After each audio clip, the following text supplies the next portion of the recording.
Hi friends, आप सभी का बहुत बहुत वेलकम है हमारे इस ऑनलाइन प्लेटफॉर्म पे, जिसमें हम आज स्टार्ट करने जा रहे हैं फिजिक्स का वो चैप्टर जिसे न्यूक्लियर फिजिक्स कहते हैं। न्यूक्लियर फिजिक्स ऑलमोस्ट हर एग्ज़ाम में एक सवाल ज़रूर हमें देता है।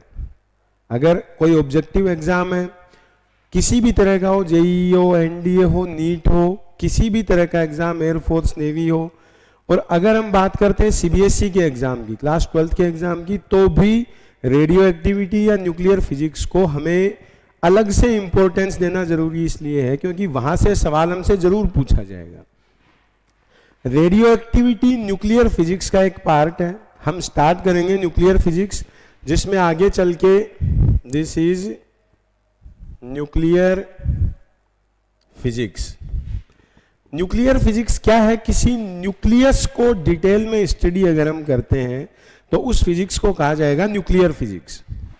न्यूक्लियर फिजिक्स में जैसे हम बचपन से देखते हैं, जहाँ से केमिस्ट्री स्टार्ट होता है, जहाँ से फिजिक्स स्टार्ट होता है, कि कोई भी एटम अगर हो तो एटम के बीच में होता है nucleus.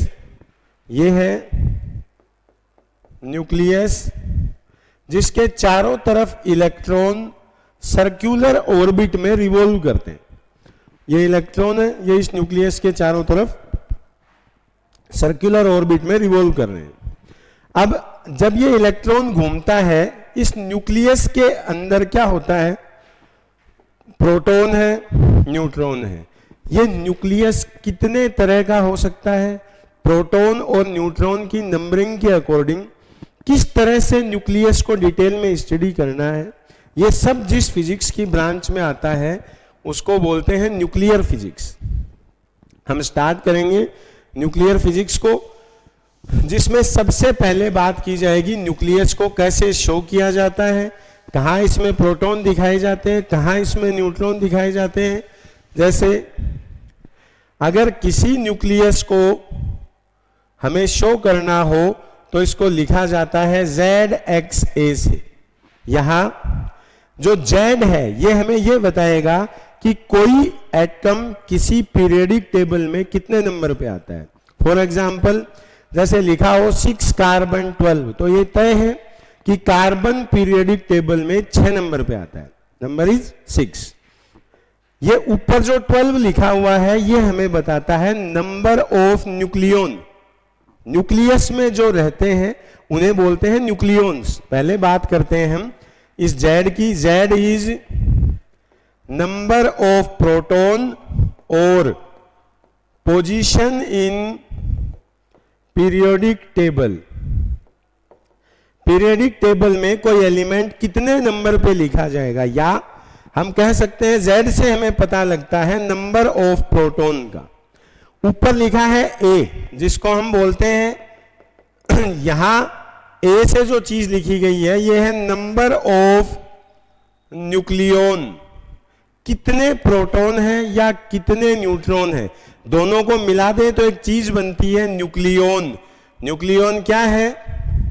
Which exist in nucleus. जो न्यूक्लियस में रहते हैं उसे बोलते हैं न्यूक्लियन। तो न्यूक्लियस में कौन रहता है?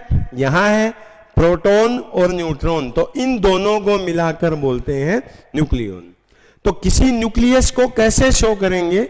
न्यूक्लियस है, इसको लिखा जाएगा ZXA से, जहां Z हमें बताएगा नंबर ऑफ प्रोटॉन और A हमें बताएगा नंबर ऑफ न्यूक्लियन। न्यूक्लियन में क्या क्या है? प्रोटॉन है, साथ में न्यूट्रॉन है। इन दोनों को जब मिलाते हैं तो बनता है न्यूक्लियन। मान लो कहीं लिखा है 6 कार्बन 12, हमसे पूछा जाए कि इसमें कितने प्रोटॉन हैं, तो अगर प्रोटॉन का नंबर हमें देना हो तो डायरेक्ट यहां से दे सकते हैं, प्रोटॉन है 6। और अगर पूछा जाए कितने न्यूक्लियन हैं तो 12 - 6, क्योंकि ये क्या है? This is proton plus neutron and what is this? This is only proton. तो प्रोटॉन प्लस न्यूट्रॉन ये है, सिर्फ प्रोटॉन ये है। इसमें से अगर इसे माइनस करते हैं P + N - P, तो सिर्फ क्या बचता है? न्यूट्रॉन। तो 12 - 6 अगर हम कर देते हैं तो बचता है 6। यहां न्यूट्रॉन भी हमें दिए गए हैं 6। प्रोटॉन और न्यूट्रॉन दोनों की वैल्यू अगर कहीं से भी निकालनी हो तो कैसे लेंगे? जैसे हमें दिया हुआ है 11 सोडियम 22, यहां से अगर हमें नंबर ऑफ प्रोटॉन चेक करना हो तो 11 इज नंबर ऑफ प्रोटॉन, जबकि अगर हमें न्यूट्रॉन का नंबर फाइंड आउट करना हो तो यहां से इसको कर देंगे माइनस। तो यहां से अगर लिखा जाए नंबर ऑफ न्यूट्रॉन तो लिखा जाएगा 22 माइनस 11, ये भी आएगा 11। सिंपली अगर प्रोटॉन लेना हो तो डायरेक्ट यहां से दे सकते हैं, अगर नंबर ऑफ न्यूट्रॉन लेना हो तो इसमें से इसको माइनस कर देंगे। अब सवाल ये उठता है कि मान लो कई जगह इस तरह लिखा हुआ होता है, जैसे जब क्लोरीन को लिखा जाता है तो क्लोरीन को लिखा जाएगा 17 क्लोरीन 35.5। अब सवाल ये उठता है कि हमने ये कहा है कि यहां जो है ये नंबर ऑफ प्रोटॉन है, यहां जो है ये नंबर ऑफ न्यूक्लियॉन है, मींस प्रोटॉन प्लस न्यूट्रॉन है। अब सवाल ये उठता है क्या इसमें से इसे माइनस कर दिया जाए तो क्या नंबर ऑफ न्यूट्रॉन मिलेगा? मतलब अगर हम कहते हैं कि ये प्रोटॉन है यहाँ पे 17, अगर हम कहते हैं कि यहाँ जो न्यूट्रॉन है ये है 35.5 माइनस 17 इज इक्वल्स टू 18.5, तो क्या हम ऐसा कह सकते हैं कि यहाँ नंबर ऑफ न्यूट्रॉन 18.5 है? लेकिन न्यूट्रॉन के तो पार्ट्स पॉसिबल है नहीं, फिर 18.5 न्यूट्रॉन का मीनिंग क्या है? मतलब कहीं ना कहीं मिस्टेक है, कोई चीज हमारी समझ से अभी दूर रह गई है, या ये 35.5 जो हमें क्या बताना चाह रहा है इसको समझने के लिए पहले हमें समझना होगा आइसोटोप को। आइसोटोप क्या है? किसी एक ही एलिमेंट के ऐसे दो डिफरेंट फॉर्म, जैसे हमें दिया गया है ZXA, Z नंबर का जो एटम है इसके दो एग्जाम्पल हमें दिए गए, ZXA1 एंड ZXA2। A1 और A2, इस A को यहां हम एटॉमिक मास कह सकते हैं, एटम का जो मास है उसे हम कह सकते हैं एटॉमिक मास। तो A1 और A2 एक ही एलिमेंट के लिए अलग अलग दिए गए हैं। फॉर एग्जाम्पल अगर हम बात करते हैं हाइड्रोजन के लिए, तो हाइड्रोजन के जो 3 आइसोटोप हैं ये दिए गए हैं 1H1, 1H2, 1H3। तो हाइड्रोजन के तीनों आइसोटोप में बेसिकली क्या डिफरेंस है? यहां तीनों में लिखा है 1 1 1, means number of proton is same. तो यहां से हम कह सकते हैं नंबर ऑफ प्रोटॉन 1 1 1। लेकिन अगर हम बात करते हैं न्यूट्रॉन की, नंबर ऑफ न्यूट्रॉन, तो यहां है 1 माइनस 1 0, यहां है 2 माइनस 1 1, यहां है 3 minus 1 2। So what is isotope? एक ही एलिमेंट के ऐसे डिफरेंट फॉर्म जिनमें नंबर ऑफ प्रोटॉन सेम हो 1 1 1, लेकिन नंबर ऑफ न्यूट्रॉन डिफरेंट हो, यहां 0 है, यहां 1 है, यहां 2 है, उनको आइसोटोप बोलते हैं। यहां हम डिफाइन इसको कर देंगे, what is isotope? Different form of an atom which have same number of proton but different number of neutron is called as isotope. What is isotope? Two or more different form an atom which have same number of proton but different number of neutron is called as isotope. अब अभी जो बात हम करने वाले थे कि 17 chlorine 13.5, इस 13.5 का मतलब क्या है? कई बार एग्जाम्स में इस पे क्वेश्चन आया है, ये देखते हैं एक सेकेंड। देखिए 17 क्लोरीन 13.5 क्या है? मान लो क्लोरीन के दो आइसोटोप हैं, ये है A1 और ये दूसरा आइसोटोप है इसका A2। दोनों क्लोरीन ही है, फर्क सिर्फ इतना है इसका एटॉमिक मास डिफरेंट है, इसका एटॉमिक मास डिफरेंट है। मान लो नेचर में मिलने की प्रोबेबिलिटी इसकी P1% है, इसकी P2% है। मतलब दुनिया में जो अवेलेबिलिटी इस क्लोरीन की है वो इसके लिए है P1% और इसके लिए है P2%। P क्या है? P is probability to be found. इसकी P1% है, इसकी P2% है। तो जो क्लोरीन का एटॉमिक मास है ये दिया जाएगा A1P1 A2P2 by 100। A1 first chlorine का एटॉमिक मास है, P1 इसकी प्रोबेबिलिटी है, A2 सेकेंड क्लोरीन का एटॉमिक मास है और P2 इसकी प्रोबेबिलिटी है।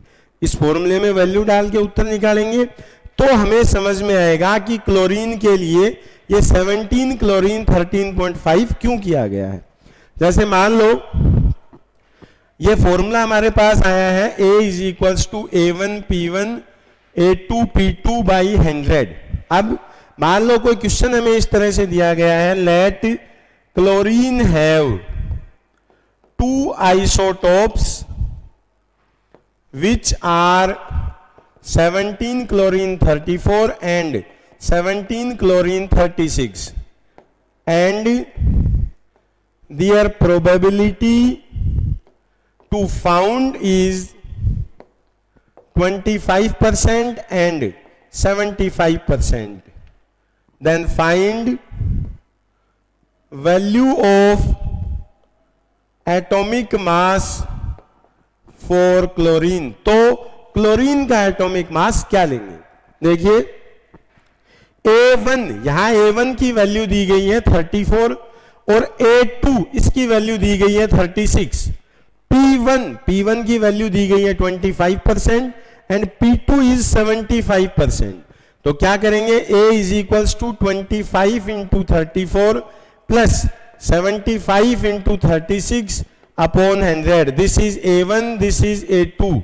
Sorry, this is P1, this is A1, this is P2, this is A2 and this is 100.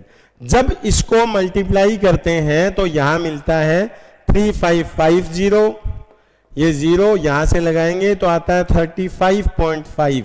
ये इस क्वेश्चन का आंसर है कि क्लोरीन को 17 क्लोरीन 35.5 क्यों लिखा गया था। तो मन में क्वेश्चन ये आ सकता है कि क्लोरीन के लिए जो लिखा गया है ये नंबर ऑफ न्यूक्लियॉन है या सिर्फ एटॉमिक मास है, ये क्वेश्चन पे डिपेंड करता है। अगर पॉइंट में आपको दिया गया है तो हमें ये चीज माइंड में रखनी है कि अगर फर्स्ट क्लोरीन के लिए या किसी भी आइसोटोप के लिए प्रोबेबिलिटी P1% है, सेकंड की P2% है, तो फॉर्मूले में वैल्यू डाल के जब हम एटॉमिक मास निकालेंगे तो उत्तर आता है 35.5।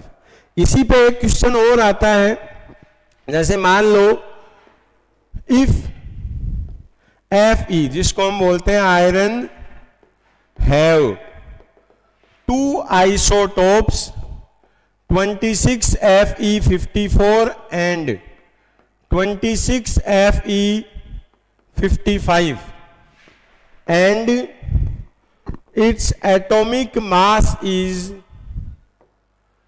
54.5. This is just an example. Then find probability. This is 55 4.2 हम कर देते हैं इसको. Then find the probability of heavier nucleus. हमें आयरन के लिए, ये किसी भी एलिमेंट के लिए दिए जा सकते हैं. ये और बात है कि आयरन को लिखते हैं 26Fe56 से.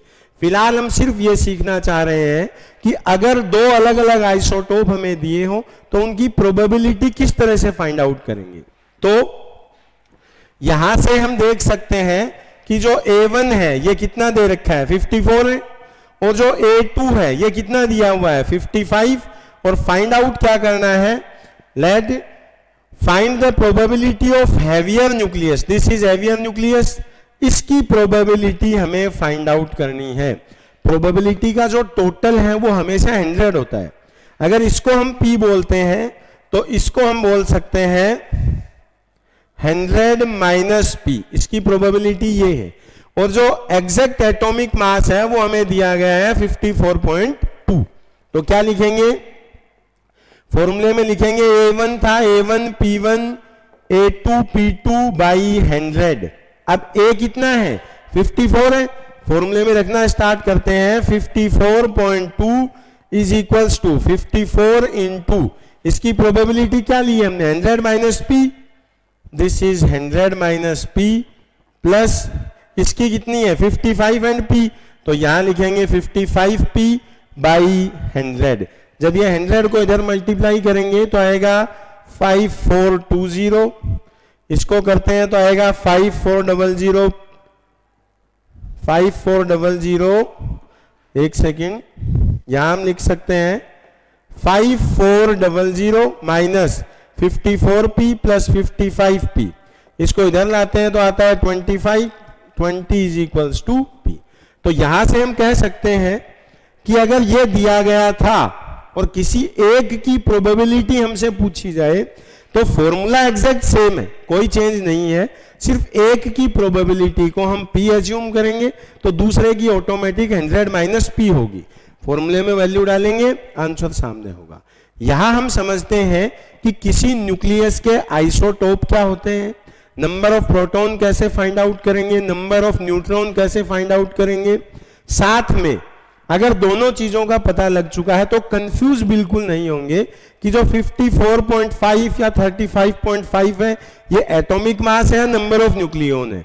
वहां कॉमन सेंस से हम काम लेंगे। अगर पॉइंट में लिखा है तो उस एटम के लिए दो अलग अलग आइसोटोप दिए हैं जिनकी वैल्यू हमें फाइंड आउट करनी है। अब चलते हैं हम नेक्स्ट में, न्यूक्लियस और कितने तरह का हो सकता है।